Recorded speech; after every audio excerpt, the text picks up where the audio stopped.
Coach Tim Richter, not the game you wanted to see today, 5-1 loss. Let's first talk about that. What you didn't like particularly about today's game, and if there was anything you did like.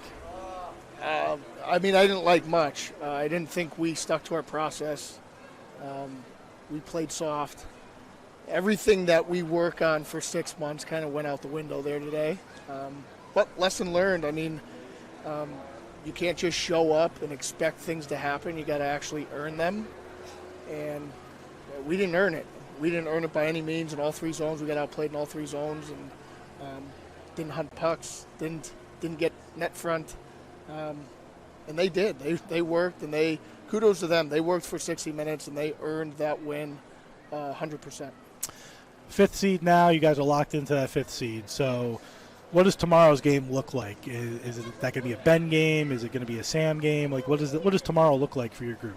Tomorrow is we're getting back to our process okay. and our structure, and we want to be prepared. Like our goal is to win hockey games, and so we're going to put the best lineup out there to help us win a hockey game and continue to move forward. I think we've done a tremendous job this year of continuing to push the needle, and that's our job. We want to continue to do that.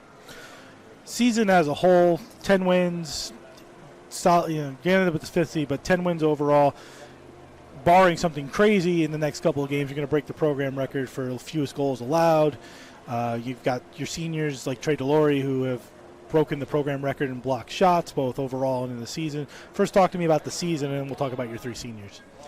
Yeah, the season has been great. Obviously, going from a 3-win season to a 10-win season is great, and I think bringing in we worked hard to bring in a lot of new players to help us get to that point.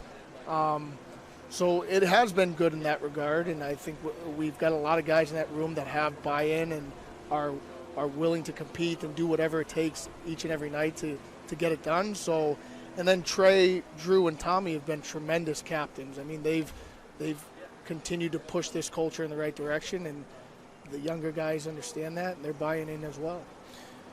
Brought in a lot of good freshmen, as you just mentioned. Let's talk about Kennedy and Rieger for a second. They've been, maybe take today out, but for the most part, phenomenal. Aiden leads the NE10 in plus-minus right now.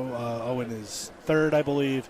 He's got 14 assists. Kennedy, talk to me about those two guys and what you've seen in them as two freshmen to play them together. Yeah, when we recruited those two, we had an idea of, okay, these guys are going to come in and carry the load on the back end, and they've done everything we've asked of them. Their game when they played junior hockey translated well to college, and you've seen they've had success. And putting them together, they've been able to find each other and make plays to each other, which has been great. But their skill set is off the charts. As you see, their hockey IQ is tremendous, which allows them to, have a plus-minus of 13 and 8. And, Rieger is getting more comfortable on the backside defending. I think that was the biggest thing for him, was being able to defend the play, and I think he's gotten really, really good at it. And then Aiden's has that offensive upside that we've always loved and want to continue to run the offense through his hands. Talk to me about Baxter Kimball. Came into the program. Started somewhat slow, but has really come on lately, 14.7 goals. Despite the struggles on the power play, tied for the NE10 lead in power play goals. So talk to me about Baxter. Yeah, Baxter's a 200-foot player. Baxter has great skill, great IQ, but the thing I love about Baxter is his compete level, and he works. He doesn't give up on plays. He carries the line when he needs to. He's kind of your all-around Swiss Army knife. You could put him in every situation, PK, PP, up a man, down a man, 4-on-4. He's able to be that Swiss Army knife for him because of his compete level and his hockey IQ. And before we let you go to last question, Ben Kunine, who's had a phenomenal season, in the running for probably goaltender of the year. We'll see how that plays out. It's going to be close with him and Colin Burke.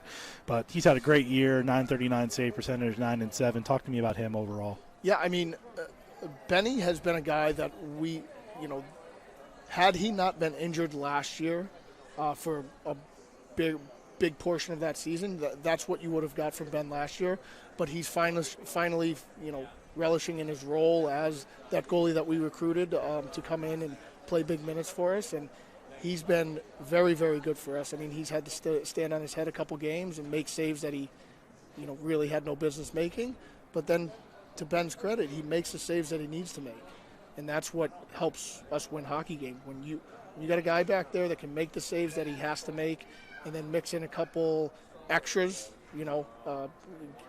game-changing saves. That's why we're a 10-win team this year.